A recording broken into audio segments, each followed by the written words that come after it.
Welcome to our cross-cultural study by Christina Mistretta and Amanda Palombo. We look forward to discussing the family that we observed with you, the Hernandez family. So let's talk about the setting for a little bit first. So our family is Sofia and Mateo Hernandez. Sofia is a 44-year-old mother, and Mateo is her 13-year-old son. She also has another son named Oscar Hernandez, and he's age 7. The family lives in Sunset Park, Brooklyn. They live in a multifamily home with their grandmother. This is Sofia's mother, and another family lives on the top level as well. So Sofia's mother lives on the bottom level. Sofia, Mateo, and Oscar live on the middle level. Then another family lives above them. Within the community, there are multiple discount stores and fast food restaurants. There's also much graffiti on the sides of businesses and gates on windows. So with that, we can kind of infer that the community is not the safest, and with the multiple discount stores and fast food restaurants, we can infer that it might be of a lower income neighborhood. The majority as far as race and ethnicity, they are Black and Hispanic, and it was also known that this is likely a faithful community because there are 2 churches located within about 10 blocks of each other, and through our observation of the neighborhood, there were consistently people going in and out of the churches even when services were not necessarily or specifically going on. So let's now talk about a little bit about the family background for the Hernandez family. So know that there is Mateo and Oscar as the children, and then Sofia as the mother. Mateo, we know, is 13 years old. He attends public school in Staten Island. Oscar is 7, and he also has severe special needs, and he attends a special needs school in downtown Brooklyn. Sofia is a single mother. Mateo and Oscar's father is present in their lives, but only sees them every other weekend, so Sofia has primary custody of the children. So Sofia, she was born and raised in the Dominican Republic and immigrated to the United States when she was 18 years old. Her father was a businessman in the DR and her mother a stay-at-home mother. Sofia's grandmother immigrated first to the United States and then requested her son, Sofia's father, and then all others were able to come in 1996. So it took them a few stages to all come over in this sense, and while Sofia's father was in the United States, he made the trip back to the Dominican Republic every 6 months to see the family, so this definitely shaped a lot of Sofia's life. So in continuing with the family background of the Hernandez family, Sofia's father worked his way up in the United States, starting out as a carpenter and eventually becoming a business owner. He was involved in business in the Dominican Republic as well. With respect to language, Spanish was Sofia's first language, and as a result is Mateo's first language as well. Sofia also made it a point of educating her children English, since they would need it to be successful in the United States. Mateo's grandmother, however, only speaks Spanish, so he uses Spanish to converse with her. As far as culture, Sofia mentioned that it is extremely important to her to embrace the Hispanic culture with her children, and she often does this through food as well as different holiday traditions, such as those that occur on Mother's Day and New Year's. With respect to the community that they currently live in Sunset Park, the family does have some mixed feelings about it. Since the COVID-19 pandemic began, there has been an increase in the homeless population, and they don't feel completely safe in the neighborhood. And that can be seen very much so with the different gratings on windows and things like that. And Sofia also mentioned that parking is an issue in the neighborhood as well. So with respect to findings, there were various findings with respect to family, then with respect to education. So first we're going to talk about findings with respect to family. So it was found through discussion with Sofia that family is very, very important to her. And she has also taken on basically the role of both mother and father, in that the father is not active in her children's daily lives. So she definitely has a lot on her plate and wants to do right by her children. She wants her children to achieve every opportunity that there is for them in the United States, and this is where she places an extreme emphasis, an important emphasis on education, and we talk about that more in a little while. Sofia also states that she is what someone calls a strict parent, but strict in the sense that she has expectations for her children, and she lets her children know what those expectations are, but doesn't just tell them what they are, she always explains them. For example, she had certain expectations for Mateo as remote learning became the norm for about a year and a half, as we all very well know. So he always knew what was expected of him, what time he was to get up, what time to have breakfast, and get on the computers that he could be attending his classes. And also, as we saw in the previous slide, culture is very important to Sophia, and she encourages her children to embrace their culture, no matter what anyone says to them. So now, with respect to education, as mentioned before, education is extremely important to Sophia. Her children can succeed with the proper support. It's something that she really and truly believes in. But she has had issues with Mateo's school throughout the entire time that he has been there. So Mateo's school is a 6th through 8th school, and he never really had any issues in school prior to entering this intermediate school. So when Ryan entered the 6th grade at this school, he was placed in an ICT class. And Sophia has no issues with ICT classes, what they are, what they do, but she was confused as to why Mateo was placed there, because he did not have any additional services to warrant him being in an ICT classroom. He did have ESL services, but that was only until the 3rd grade when he tested out of them. So when Sophia questioned why Mateo was put in this class, the school never gave Sophia an explanation. She was pretty much blatantly ignored by the school. And when there were conferences about Mateo was consistently blamed for his academic and behavioral issues. It was never looked into, okay, why is Mateo doing these things?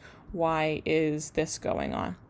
So she consistently requested for Mateo to be tested to see if there was a learning disability that could warrant him being in this ICT classroom, but the school refused to test him.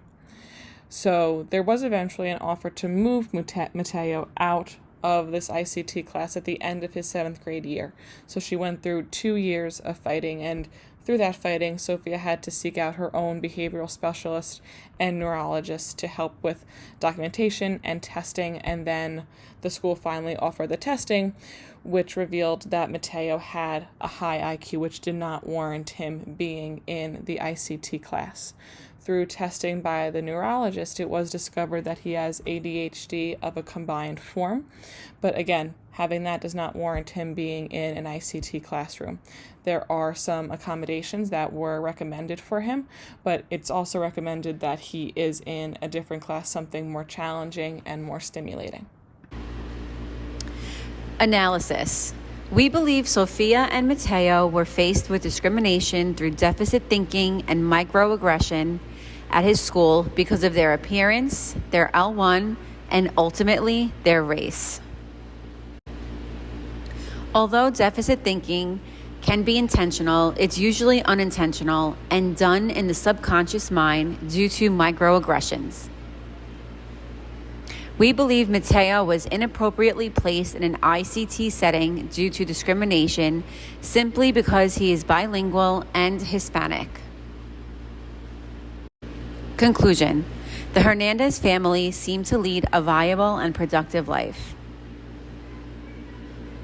Sophia is happy to be able to work part-time so that she can be very present in her children's lives. Sophia is happy to live with her mother in their privately owned home. Culture and family traditions seem to be of the utmost importance to this family. Sophia keeps their culture alive by continuing to speak their L1 at home, incorporating recipes from her culture into their everyday lives, and celebrating holidays the way she always did in the Dominican Republic.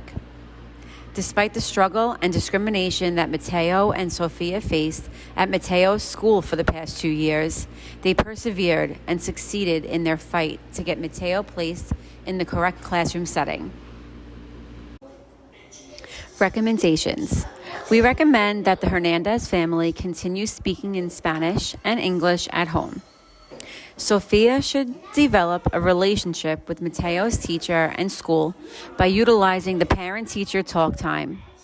She should also try to attend all parent-teacher conferences and try to attend all workshops and meetings held at Mateo's school.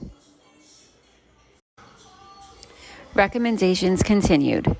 We have provided Sophia with the hyperlink to the Department of Education's Family Empowerment page, where she can find much more information about how to get involved in her child's school.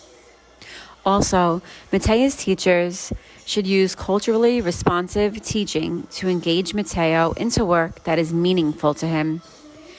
Culture is a staple in Mateo's life. His teachers should incorporate his culture into the lessons to activate Mateo's funds of knowledge, which will allow him to make connections to new learning. Amanda's reflection. Discrimination is very present in our schools. It can be intentional or unintentional. It's my job to be aware and spread awareness of this. Developing a relationship with students and their families can increase students' and teachers' chance of success. Culturally responsive teaching is most important for ESL students, if not all students. It encompasses all the important aspects of teaching, such as content, language, and social emotional learning.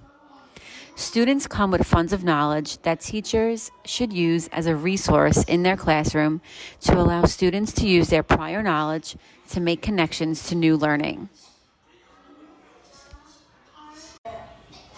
Amanda's reflection continued. I aim to address the socio-cultural and socio-emotional aspects of all my students' lives and to make connections between their funds of knowledge and new rigorous learning.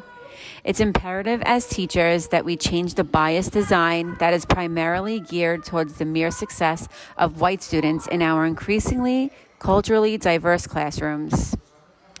According to Grant and Wong, 2003, as teachers, it's our duty to incorporate culturally inclusive theoretical frameworks into our lessons daily. Academic success for minority learners can be achieved through culturally inclusive theoretical frameworks. So personally, I was truly inspired by Sophia's story. I think it's a true story of resilience and strength and really opened my eyes to a lot of different things and seeing discrimination in its different forms, especially within schools.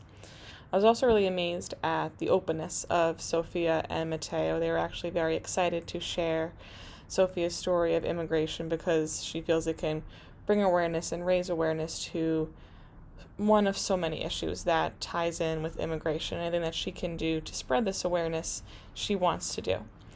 It also opened my eyes to the different accommodations that schools can provide to students, but how in some cases the schools sometimes fail to provide those things to those students to help them succeed. I also, through this interview, witnessed discrimination in the school system in how Keela was not taken seriously throughout her 2-year battle with the school to get Ryan either the proper services or at least just get an explanation. So through this, it drives so many things in me to want to be a better, more aware educator. So one is to be more aware of student backgrounds and family histories. This way I can respond appropriately to them, and also to hear parents out. Also, I seek to have better knowledge of IEP and 504 plans so that I can better implement them in the classroom, and also to advocate for students when they feel something is not right. So I think a lot was learned through this cross-cultural study, and something that will be making me a more aware and effective educator for students of different racial and ethnic backgrounds across the board.